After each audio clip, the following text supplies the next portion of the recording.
안녕하세요. 고졸 검정고시 한국사 기초 강의 5강 시작하도록 하겠습니다.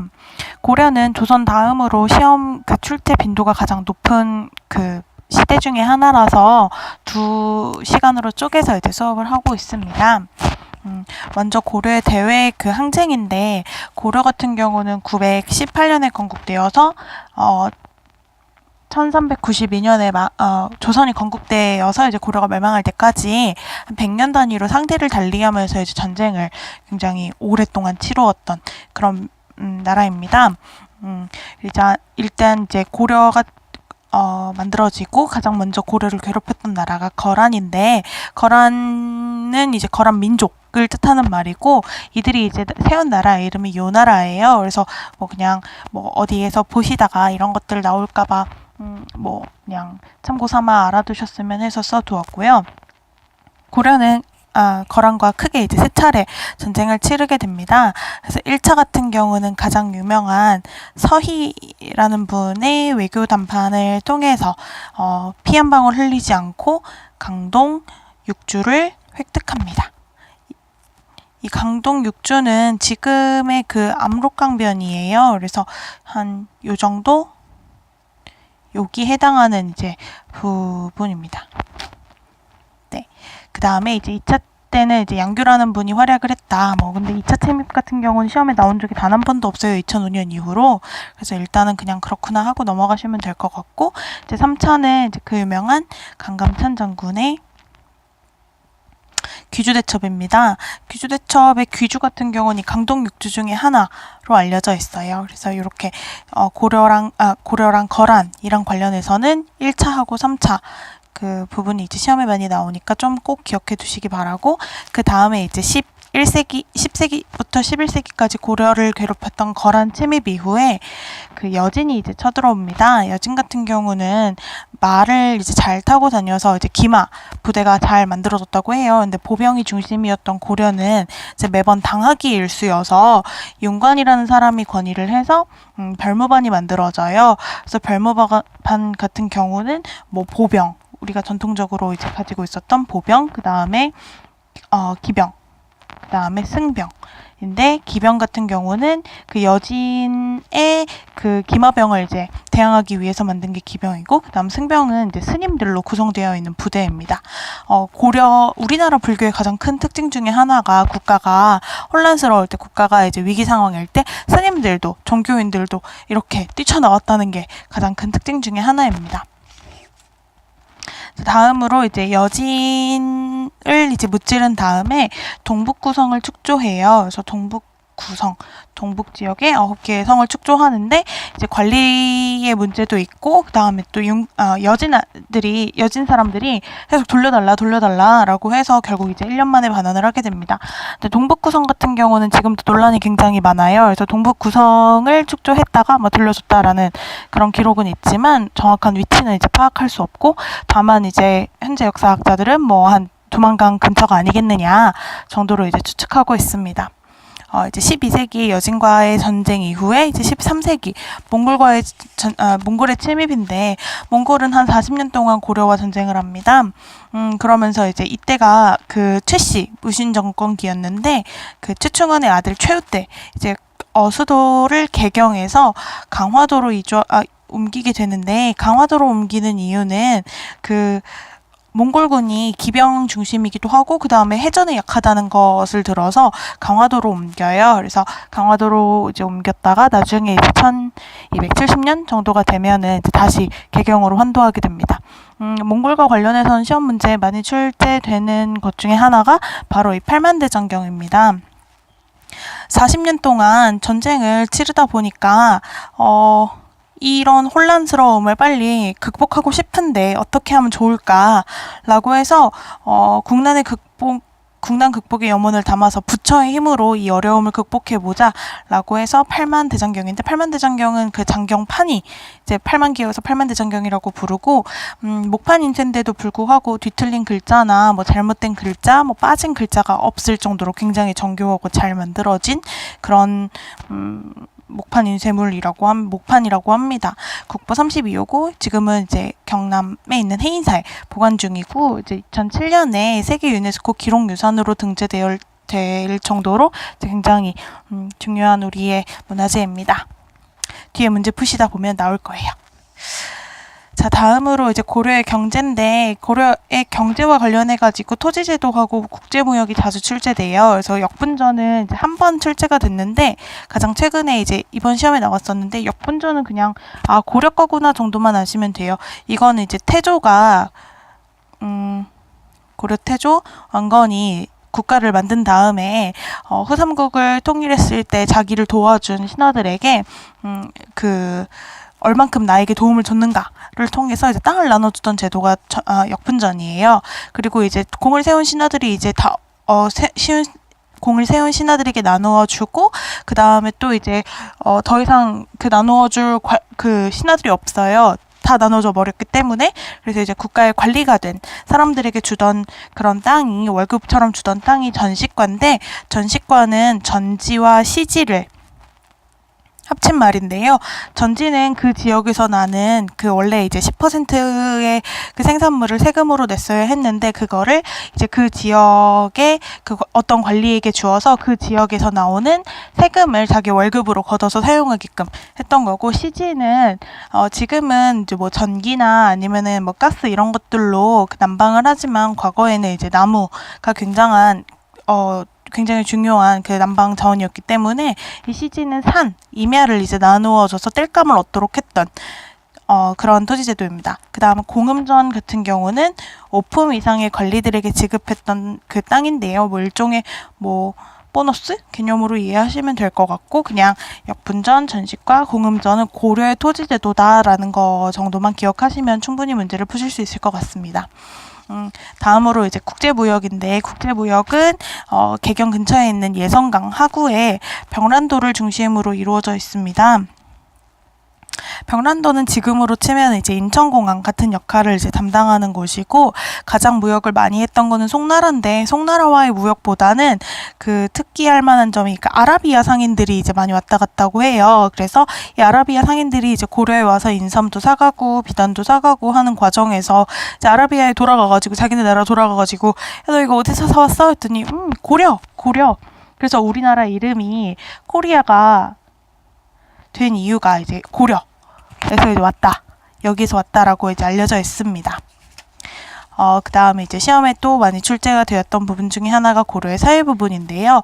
신분제도하고 가족제도인데, 신분제도는 고려는 귀족, 중류, 양민, 천민으로 이제 구성이 되어 있는데, 귀족은 지난 시간에 배운 것처럼 호족, 문벌귀족, 무신, 그 다음에 권문세족, 신진사대부로 넘어가는 그런 사람들을 모두 이제 귀족이라고 불렀고, 중류는 귀족보다는 낮지만 양민보다는 높아요. 그래서 특별한 기술 행정직이라던가 아니면은 말단 행정직들을 이제 우린 중류라고 불렀습니다. 고려에서는 중류라고 부르고 조선에서는 중인이라고 부릅니다. 그래서 이거는 좀 구분해서 알아두셔야 할 것 같고, 양민은 그냥 일반 백성들을 말하는 건데, 대부분 농사를 많이 지었고요. 고려시대 양민 같은 경우는 농사 짓는 사람들 중에서 대부분은 백정이라고 많이 불렀어요. 그래서 조선시대 백정은 도축업자여서 천민인데, 고려시대에는 이제 양민이었다. 고려시대 백정은 양민이었다라는 거 정도 기억하시면 될 것 같습니다.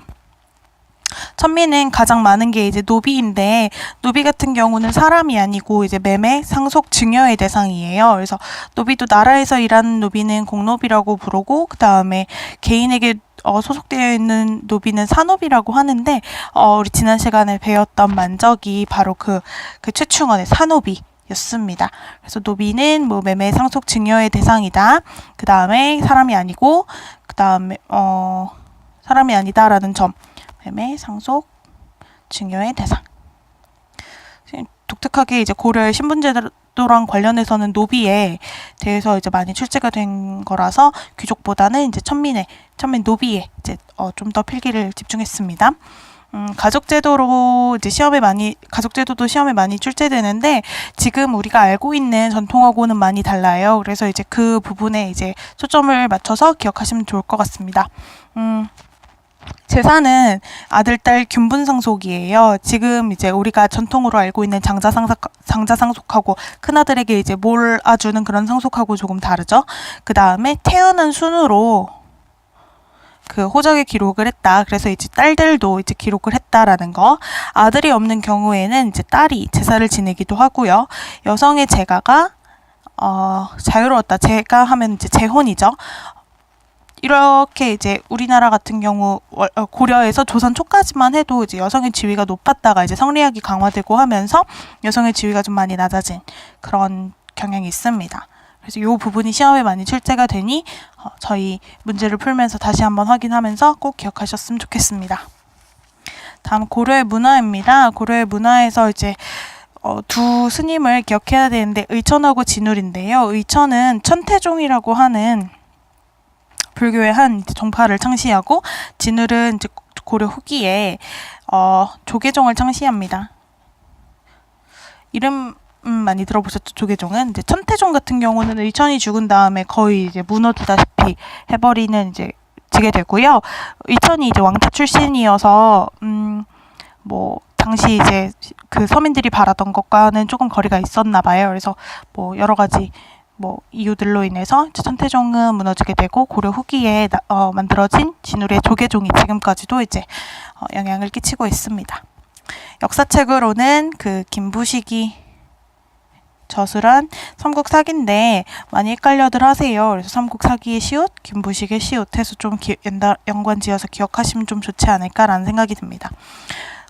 김부식이 저술한 이 삼국사기는 우리나라 그 남아있는 역사책 중에 가장 오래된 역사책입니다. 그래서 이 정도 문제로 출제될 가능성이 높은 거고요. 그 다음에 삼국유사는 일연이라고 하는 스님이 썼는데 마찬가지로 이제 동그라미 해서 이제 똑같이 연관지어서 알아두시면 조금 더 문제를 풀기에 수월하지 않을까라고 생각합니다.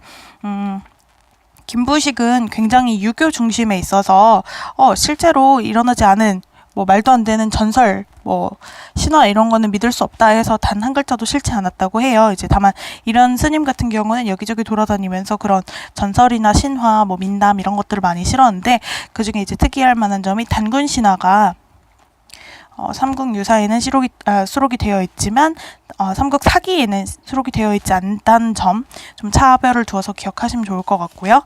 도자기는 고려자기 굉장히 유명하죠. 고려의 그 도자기 같은 경우는 갑자기 이제 툭 튀어나온 게 아니라 신라와 발해의 전통 기술에다가 중국 그 송나라의 자기 제작 기술에 영향을 받아서 11세기에 고려 청자가 만들어지는데 청자라고 해서 파랗다고 생각할 수 있지만 사실은 그 당시에 최고로 이제 중요하게 생각했던 보석 중에 하나인 옥색깔을 많이 닮았어요. 그래서 그걸로 만들어진 게 이제 옥색깔에 이제 도자기로 만들어진 게 청자라고 부르는데 이게 이제 11세기에 태어나고 12세기에는 상감청자가 제작이 됩니다. 그래서 상감청자 같은 경우는 이 상감 기법에 따라서 만들어진 청자다라는 뜻인데 상감 기법 같은 경우는 어떤 거냐면 이게 도자기라고 치면 이렇게 뭐 그림을 그려요. 뭐 대부분 뭐 학이라던가 구름이라던가 뭐 이런 것들을 많이 그리는데 이렇게 그림을 그리고 그다음 이렇게 틀을 일단 흙으로 빚어서 만든 다음에 여기 그림을 그린 데를 파내요. 파낸 다음에 다른 색깔 흙으로 채워서 구워요. 그럼 이제 주변과는 다른 색깔의 그 그림이 나오는 그런 도자기가 만들어지는데 이게 이렇게 파내갖고 다른 색깔 흙으로 채우는 걸 상감 기법이라고 하고 이렇게 탄생한 도자기를 상감청자라고 합니다. 네.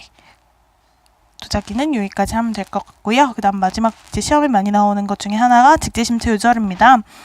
우리나라는 세계 최초로 이제 금속 활자를 가장 먼저 만들어진 것으로 알려져 있고 그 직지심체 요절은 그냥 직지라는 이름으로도 많이 알려져 있어요. 그래서 현존하는 가장 오래된 금속 활자본으로 청주 흥덕사라는 절에서 만들어졌다라고 알려져 있어요. 그래서 지금은 이 흥덕사가 없고 거기에 이제 고인술 박물관이라고 이제 잘 그 직지가 어떻게 만들어졌는지를 밀랍 인형으로 잘 표현을 했더라고요. 그래서 나중에 이제 기회가 되시면 한번 가보시는 것도 좋을 것 같습니다.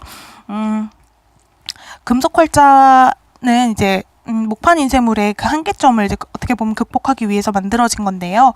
참고 삼아서 알아두셨으면 해서 이제 적어뒀는데 현존하는 가장 오래된 목판 인쇄물은 그 석가탑, 그 불국사 석가탑에서 나온 무구정광 대다란이경입니다. 대다란이경. 네. 그래서 요거는 통일신라 때 만들어진 걸로 알려져 있고요.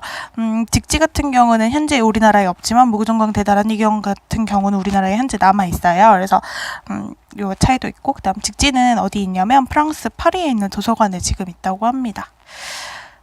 그러면 이제 문제를 풀어보도록 하겠습니다. 자, 1번. 다음 지도에 표시된 지역을 확보한 고려시대 인물입니다.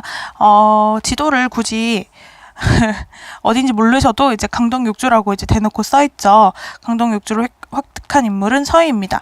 계백은 백제 때 인물이고요.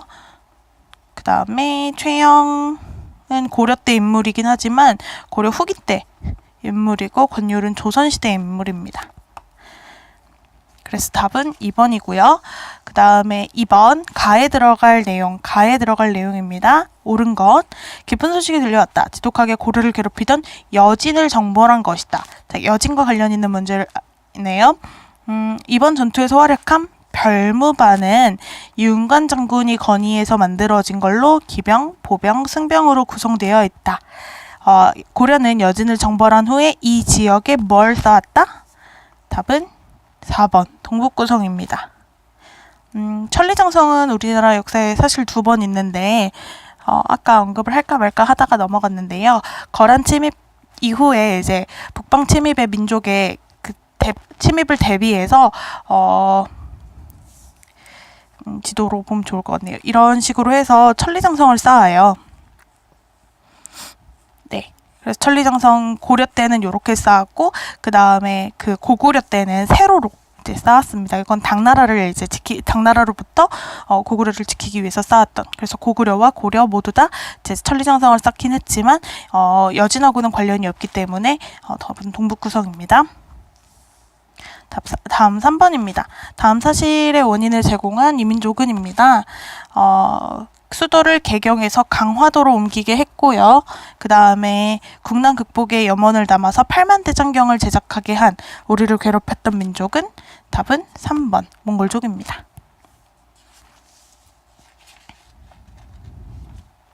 다음 4번입니다. 가에 들어갈 내용으로 적절한 것은입니다. 가에 이제 어떤 내용이 있냐면 그 가의 하부 내용이 역분정과 전식과인데, 역분정과 전식과는 맞아요. 답은 3번 고려의 토지지도랑 관련 있는 그런 단어들이었습니다. 그 다음 또 그 고려 시대에 가족과 관련해서 가장 많이 출제가 된 게 이런 문제예요. 그래서 꼭 기억해 두셨으면 좋겠고, 얘는 옳지 않은 것을 고르는 그런 문제입니다. 여성도 호주, 집의 주인이 될 수 있었다. 맞을까요? 틀릴까요? 지금과 같은 시선으로 바라보시면 틀려요. 네. 일단 맞고요. 그 다음 여성의 재혼이 법적으로 금지된 건 조선시대입니다. 그래서 요거는 이제 틀렸고, 아들, 딸 구분 없이 이제 균분상속했다라는 거, 그 다음 태어난 순서대로 호적이 기재했다라는 거는 다 맞는 그런 표현입니다. 마지막 6번입니다. 다음에서 설명하는 유물은 해서 국보 32호로 해인사에 보관 중이고요. 고려 고종 때 부처의 힘으로 몽골을 물리치려고 하는 염원이고, 세계 그 기록유산으로 등재되어 있는 이 유물은 답은 8만대장경판입니다. 삼국 사기는 이제 김부식이 저술했다라고 오늘 공부했고요. 왕후 천축국전은 그 해초라고 하는 스님이 그 인도에 다녀온 기행문이에요. 그 다음에 조선왕조실록은 조선 그 왕들의 그런 업적이랑 그 다음에 이런 것들을 모두 다 담은 그런 글입니다. 오늘 이제 5강 정리하도록 하겠습니다. 그래서 계속 말씀드리는 것처럼 복습 굉장히 중요하니까 오늘 공부했다라고 휙 던져버리지 마시고요. 한 번 더 이렇게 살펴보시고 60점만 맞도록 하는 걸로 하겠습니다. 자, 강의 잘 경청해 주셔서 고맙습니다. 감사합니다.